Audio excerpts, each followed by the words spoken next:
আজ বানাবো চিড়া দিয়ে পিঠে, মানে চিড়ার পিঠে। তার জন্য এখানে 2 কাপ চিড়ে ভিজিয়ে খুব ভালো করে ধুয়ে ওটাকে ভিজিয়ে রেখেছিলাম, ভিজিয়ে জল ঝরিয়ে নিয়েছিলাম। দেখুন কতটা সুন্দর টাইট হয়ে গেছে। এবার এর মধ্যে পরিমাণ মতো লবণ দেব, দিয়ে চিড়াটা খুব ভালো করে মাখবো। এবার যদি এটা খুব আট মতো না হয় তাহলে অল্প অল্প একটু ময়দা দেব, বেশি ময়দা দিলে হবে না, অল্পই ময়দা দিতে হবে। আমি এখানে 2 চামচ মতো ময়দা দিলাম, দিয়ে খুব ভালো করে মেখে একটা ডো করে নেব। মেখে একটা ডো করে নিয়েছি, দেখুন ডোটা কতটা সফট হয়েছে। এবার এখান থেকে লেচি করে নেব।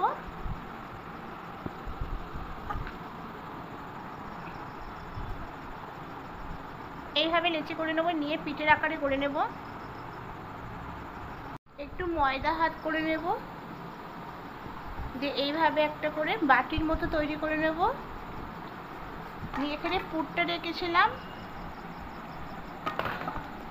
এটা ছোলার ডালের পুর। যে ডালপুরিটা বানিয়েছিলাম, যে ডালপুরিতে পুরটা দিয়েছিলাম, সেই পুরটা দিয়ে আমি এখানে সেই পিঠেটা বানাচ্ছি। তা কীভাবে পুরটা করেছি ডালপুরিটা দেখলে আপনারা বুঝতে পারবেন। তা এইভাবে পিঠের আকারে করে নিলাম।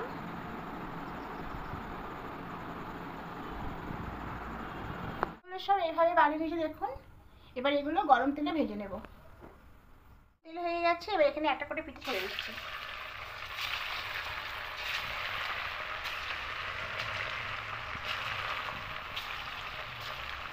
উল্টে পাল্টে খুব ভালো করে লাল লাল করে দেখুন ভেজে নিয়েছি। এবার এগুলো তুলে নেব।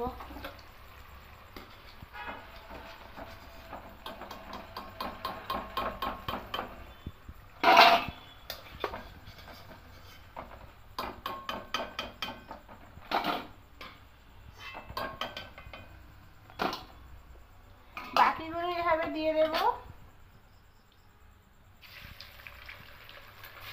দিয়ে এইগুলোকে উল্টে পাল্টে ওইভাবে লাল লাল করে ভেজে নেব। পিঠেগুলো সব ভাজা হয়ে গেছে। এবার কড়াইটা পরিষ্কার করে বসিয়ে দিয়েছি। এবার এখানে 1 বাটি চিনি নেবো, 1 বাটি পুরো নয়, মানে এরকম মাপে চিনি নেব। আর ওই বাটিরই মাপে ঠিক যতটা চিনি নিয়েছি ততটাই জল দেব।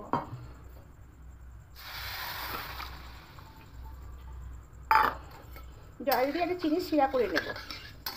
শুধু চিনিটা মেল হয়ে যাওয়া পর্যন্ত একটু নাড়তে থাকবো। চিনিটা মেল হয়ে গেছে, দেখুন এভাবে ফুটে এসছে। এবার এখানে পিঠেগুলো সব দিয়ে দেবো, দিয়ে গ্যাসটাকে অফ করে দেব। খুব ভালো করে মিশিয়ে নেব।